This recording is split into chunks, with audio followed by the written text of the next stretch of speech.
If you have any experience with the Entity Framework, and in this module I do assume that you know a little bit about EF, then you might know there are three approaches to working with EF. You can do database first, model first, or code first.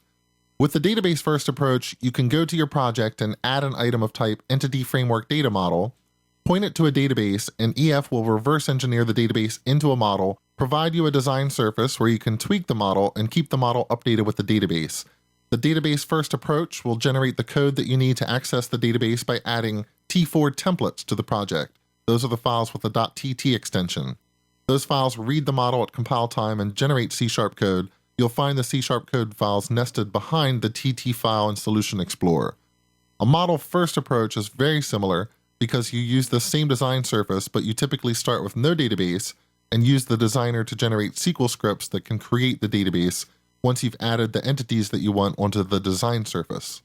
Then there's the code first approach, and that's what we'll be using in this module. I'll write some classes that represent the entities that I want to store in the database, and the Entity Framework will make that happen. No design surfaces, just C# code. But regardless of which approach that you use, you'll always be using the Entity Framework DB Context API. That's the go-to API since the last version of EF shipped, EF version 5. Even the database first approach generates DB context code, and it is the DB context API that we'll use in this module. In fact, we'll use two DB context classes. Both of them will work with the same database instance, both will live in the same project, and both will have some migration scripts to keep the database in sync with the code. But I'm getting ahead of myself.